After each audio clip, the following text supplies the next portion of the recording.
Ассалаумағалейкум, армысыздар. Қарны ашса да қадыры қашпаған арда қазақтың ұл-қыздары, санаға сәуленің салиқалы көрермендері.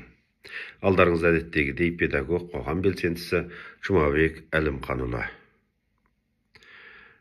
Небір тар заман тайғақ кешуде де адамдық ар-намысын құлатпаған, елдік ұлттық мүдде жолында халықтың қарлағы болуға дайын болған, елі үшін туып, елі үшін өлуді өзіне мұрат тұтқан біздің дегдар, батыр, дархан бабаларымыздың сол қайтпас қайсар рухынан, дегдар ізгілігінен нәр алсақ, өзімізге үлгі тұтсақ, әрине ешқашан жаза баспаймыз, жаңылмаймыз.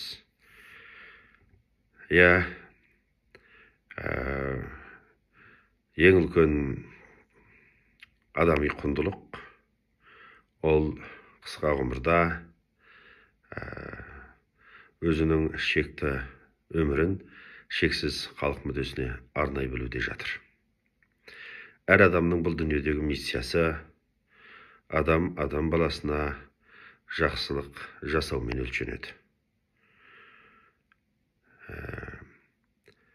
Неше жылдың алдында бір басылымнан оқығаным бар еді. Индияда болған бір шын оқиға жазылған. Онда бір диқан пойыз жолының жанындағы егіс алқабында егінін егіп, соған терін төгіп, бала-шағасын асырап күн кешеді. Индия өте үлкен ел, олында көп халық тұрады, күн көрісі оңай емес, жақсы білесіздер. Сонымен жаңағы диқан егістігі сол пойыз жолының жанында болғандықтан күніне қанша рет пойыз өтеді, уақыты, мезгілі бәрін жақсы біледі екен. Бір күні әдеттегідей егіс алқабына өзінің кішкентай ұлын ертіп, біраз сол егістікпен жұмысын істеуге келеді. Түнімен жауған жаңбыр жаңегі пойыз жолының рельсінің астын ырып, кәдімгідей бір арық болып ағып жатады. Ал енді анадан келіп пойыз өтетін болса, әрине үлкен шырғалаңға тап болатыны белгіледі. Және оның пойыздың жүретін уақыты да таяп қалады. Осыны білген енді диқан қайткен күнде де амалын тауып пойызды тоқтатуға бекінеді. Арада аз уақыт өтер өтпесте пойызында қарасы көрінеді. Ол сол сәтте кішкентайдың қолынан жетектеп пойызға қарсы рельспенен жүреді, жанұшыра жүгіреді. Пойыз оған таяп келеді. Ол кішкентай ұлын дедектетіп пойызға қарай жүгіре басып қарсы келе жатыр. Тай салмай пойызға баласын қолынан сүйреп жаңа диқан қарсы келе жатады. Оны көрген пойыз шұбыр таяп келіп көріп, пойызды жылдамдығын баяулатып, тоқтатып үлгереді. Пойыз әбден тоқтап, пойыздың шофері жаңағы диқаннан не болды, не жағдай болды деп сұрайды. Сонда ол, міне алдыңда түнімен жауған жауыннан рельс асы опырылып түскен, оны көріп дәт қылмадық, пойызды тоқтатып осылай әрекет жасадық. Енді сәл болмағанда пойыз үлкен шырғалаңға тап болушы еді дейді. Бұны естіген жаңағы пойыз шопыры бар басқа жолындағы халықтар қатты әсерленеді. Және сол пойызда келе жатқан небір қалталы байлар жаңағы диқанға айрықша алғыстарын айтады, және өздерінің алғыстарын ақша арқылы білдіргісі келеді. Және шынымен де олар біраз қомақты қаражат жинап та береді. Енді бұл ақпарат бүкіл Индияға таралады. Оны бүкіл ел біліп, сондай пойыз шырғалаңынан аман алып қалған диқан бірден танымал болып кетеді. Сосын бұл билікке де жетеді. Сол кездегі премьер-министр диқанды баласымен өзі жеке қабылдайды. Қабылдау барысында диқаннан сұрайды: ондай сәтте сен неге балаңды қолынан жетектеп пойызға қарсы жүрдің? Ол жылдам тоқтатпаған қалпы мүжікпес, енді өзің соғылмай қалғанның өзінде балаң пойыз астына қалып қойса қалай болар еді? Бұндай қадамға сен не апарды дейді. Сонда диқан ойланбастан: ондай сәтте мен басы артық еш нәрсе ойлай алмадым, ойлауға да үлгеретін уақыт жоқ, және басқа ешқандай айламен бұл пойызды тоқтату мүмкін емес еді. Мен өзім жеке пойыздың алдынан шығып жүгіретін болсам, ол есі ауысқан біреу деп ойлауы мүмкін. Ондай жағдайлар көп кездесіп жатады. Пойыз жүргізушісі мені көрсе де жаңағы жүре беріп, бұл есі ауысқан біреу шығар деп, мен мүмкін енді өлгісі келмесе бір жетке секірер деп маған көп мән бермейді ондай жағдайда. Ал енді мен баламды қолдан жетектеп оған қарсы жүргенімде ол ойлайды: бұл бала өз еркінен тысқары. Оны баланы неге қолынан жетектеп осы рельспен пойызға қарсы келе жатыр? Мұнда демек бір сыр бар. Және ол жүргізушінің де баланы көргеннен кейін жанашырлық сезіммен бірге бір жауапкершілігі пайда болады. Ол мен ойламаса да сол сәтте баланы ойлайды. Сол үшін болса да пойызды тоқтатуға мәжбүр болады деген екен. Содан премьер баладан сұрайды: сен кішкентай баласың, әкең жаңағыдай қадамға барғанда сен пойыз мүжіп кетеді, астына қалып қоямыз деп қорықпадың ба? Дегенде айтады ғой: мен әкемнің жанында болсам ештеңеден қорықпаймын дейді. Және әкем не істесе де жақсы болсын деп істейді. Өйткені менің әкем жақсы адам, мен әкем мақтанамын дейді. Оны естіген премьер-министр еріксіз көзіне жас алып: сенің әкең жақсы адам.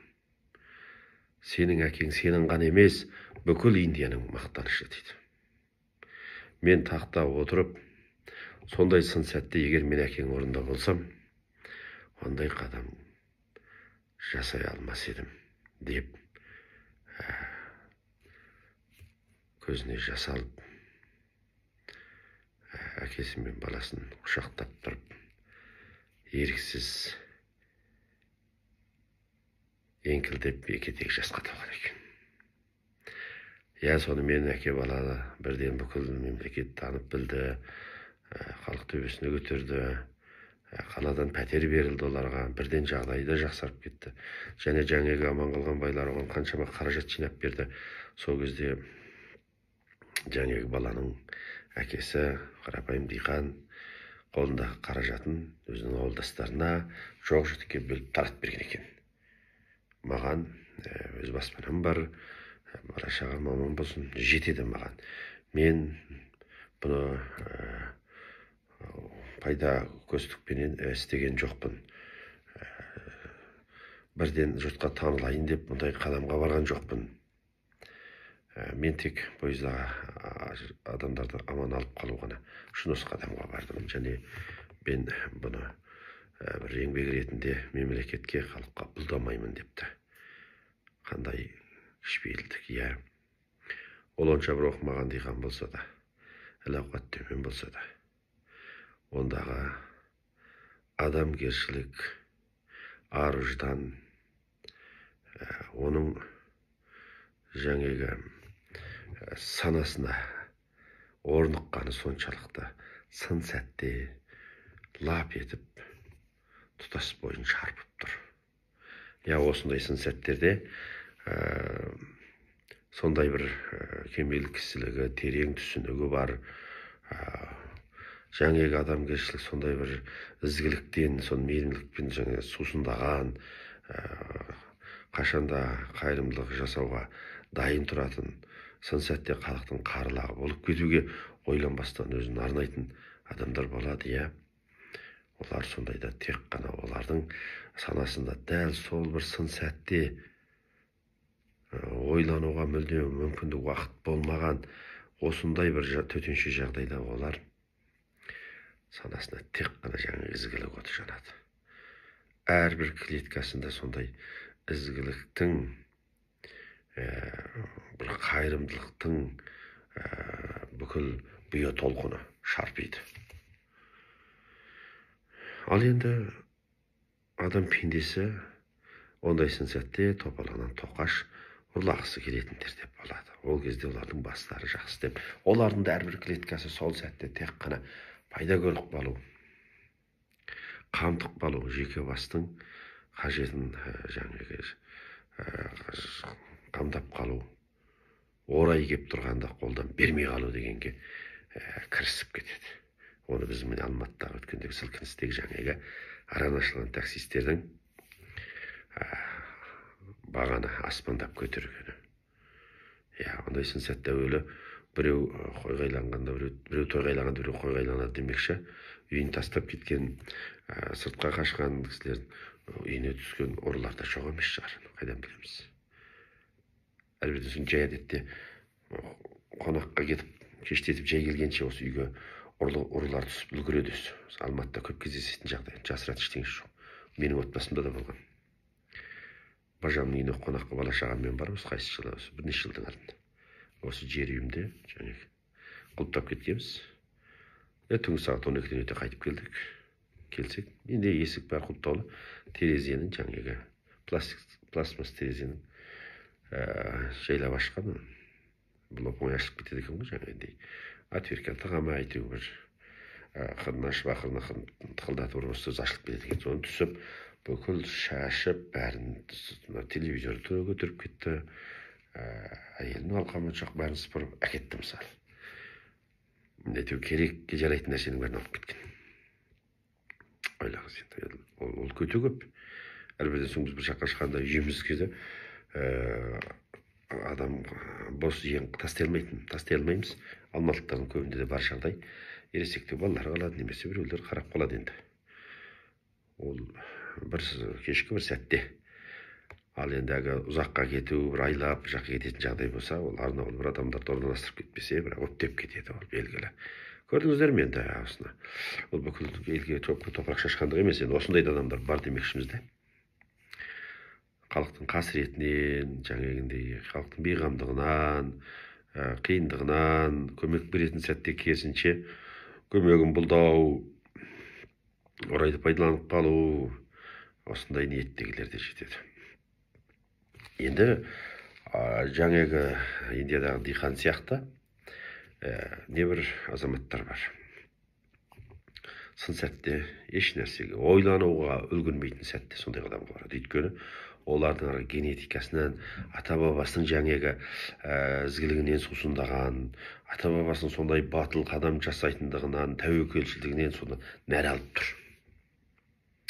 Қайсы жылы мынау Астанада да бір көп қабатты үйдің біріне бір өрт кетіп, бір балалар іште қалып қойғанда, жаңағы көршілес тұратын жігіт пе, әйтеуір сол ғимаратта тұратын жігіт пе, жұмысқа көріп қалып, соған қайтадан кіріп, жаңағы балаларды өзінің өміріне төнген қауіпқа қарамастан құтқарып қалды. Оны хабарда да көрсетті ғой.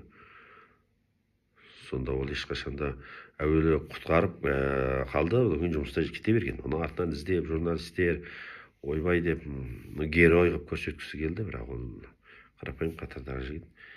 Жаңағы ол менің болмасам да, менің орнымда кім болса да кез келген адам істейтін нәрсе деп ол мақтанудан, жаңағы бір соны бір өзін көрсетіп қалудың орайы қылып санаған жоқ. Міне азаматтық, міне кісілік, міне нағыз адамдық асыл қасиет. Құрметті ағайындар, айта берсек әңгіме көп. Өз өмірімізден де талай мысалдар табылады. Тұтас адамзаттың да енді ізгілік үшін өз өмірін арнаған, басына төнген қауіпке қарамаған, небір шырғалаңның, бәле-қаланың, қауіп-қатердің алдын алып болған адамдар неше мыңдап саналады. Енді біз бірнеше кіші мысалын айтып өттік. Илайым енді барлығымызда адам болып келгенсін осы қысқа ғұмырымызда адамдықпен, ар-намысымызды жоғалтпай, намысымызды нанға сатпай, өлімнен ұят күшті деп, еш ұятқа қалмай, абыройымызды сақтап, қолымыздан келген жақсылығымызды жасап, сіздесіп, біздесіп, жылы жүзбен жүздесіп, тек жақсылықты тілеп жасайық. Жаңағы енді адам күн адаммен дейді қашанда. Біздің ең үлкен миссиямыз адамзаттың бір-біріне жақсылық жасау үшін болып табылады. Оны Абайда да айтты ғой, махаббатпен жаратқан адамзатты, сен де сүй ол Алланы жаннан тәтті, адамзаттың бәрін сүй бауырым деп, және қақ жол осы деп әділетті дейді. Қараңыз, енді осы үш сүю, Алланы сүю, жаңағы махаббатпен жаратқан дейді. Сосын бүкіл адамзат бауырымызға дейді. Онда не олтына басқасына қара деп тұрған жоқ. Жауласпа, қолынан келген жақсылығын жаса, өз бауырыңдай көр. Сондай бір дарқандығың болсын, сондай бір пейілің кең болсын деп жатыр ғой. Және қақ жол осы деп әділет дейді. Әділет жолын сүй дейді. Әділет содан табарыңды тайдырма деп отыр. Одан артық не айтуға болсын? Иә. Амандық саулық болсын. Қасымыз жоқ, досымыз көп болсын. Еліміз аман, жұртымыз тыныш болсын.